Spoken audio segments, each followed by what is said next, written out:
नमस्कार, मी प्राध्यापक विजय नवले. क्रिकेटमध्येच करिअर करायचं असं म्हणणारी ही विद्यार्थिनी आहे आणि या विद्यार्थिनीला क्रिकेटमध्ये तिचं नशीब आजमावायचं आहे. खरं तर 5वीपासूनच ती क्रिकेट खेळते आणि आता स्टेटच्या जवळपास तिची आता पहुंच आहे. अजून नॅशनल लेवलला गेलेली नाही आहे. या विद्यार्थिनीला आता करिअरचा कसा पाथ दाखवायचा आहे. नुसतं क्रिकेट नाही, अन्यसुद्धा विद्यार्थ्यांना ज्यांना क्रिकेटशिवाय अन्य स्पोर्ट्समध्ये इंटरेस्ट असेल त्यांच्यासाठी हा करिअरचा पाथ पथदर्शी ठरू शकतो. आपण प्रयत्न तर केलेच पाहिजेत, परंतु प्लॅन बी देखील असला पाहिजे. म्हणून 11वी-12वी कॉमर्स धरले, सायन्स आणि आर्ट्स, त्याचबरोबर इंजिनिअरिंग, फार्मसी किंवा अन्य ऑप्शन्स आता आपण बाजूला ठेवलेत. त्याचं कारण या एक्स्ट्रीमला आपल्याला जायचं नाही आहे.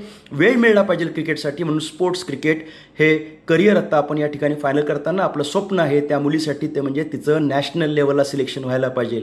आणि हे अशक्य नाही, 3-4 वर्षात हे घडू शकतं.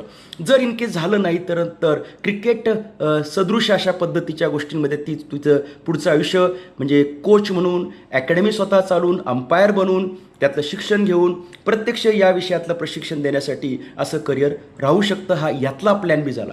परंतु मगाशी म्हटलं की काही विद्यार्थ्यांचं मन बदलतं. समजा इथे अपयशच मिळते असं लक्षात आल्यानंतर आपण त्याला प्लॅन बी करून द्यायला पाहिजे. आणि या अर्थाने इथं आपण पाहतोय की BCom 12वी कॉमर्स नंतर मग आपण हे जरा बऱ्यापैकी आवडलं तर BCom, त्यानंतर MBA फायनान्स, त्यानंतर बिझनेस.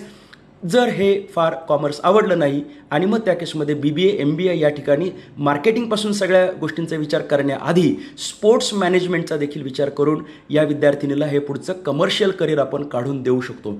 म्हणजे एखाद्या छंदासाठी किंवा स्पोर्ट्ससाठी आपण करिअरला जात असताना त्याच्यातली अनसर्टन्टी लक्षात घेऊन त्याच्यामध्ये पूर्ण ताकद लावून इथं जायचं तर आहेच, परंतु त्यासोबतच अलाइड करिअर त्यातलंच. आणि दुसरं म्हणजे जे आपल्याला सहजपणे शक्य होऊ शकेल, ज्याच्यात फार खोलात जायचं नाही आहे, परंतु जे कदाचित उद्या आपल्याला ताकद देऊ शकेल असं ऑप्शन देखील द्यायचं आहे.